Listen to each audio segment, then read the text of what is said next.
If your bread looks boring and sad, you're a few steps away from making it rad. All right, home cooks. Today we're turning your plain old bread into scrumptious cheese garlic bread in just minutes. First, grab a baguette or any bread you like. Slice it up, but don't go all the way through. We want those pieces to stay together, like friends at a party. Next, mix up some softened butter, minced garlic, chopped parsley, and a pinch of salt.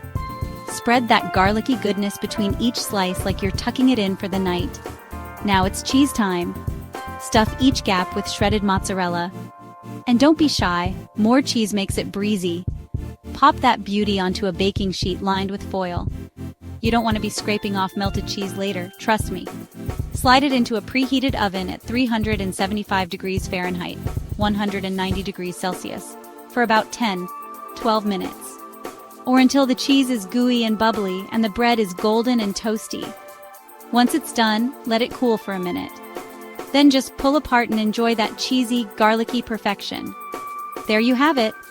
Delicious cheese garlic bread, ready to impress your taste buds and your friends. Thanks for watching. Don't forget to like, subscribe, and share this recipe with all your fellow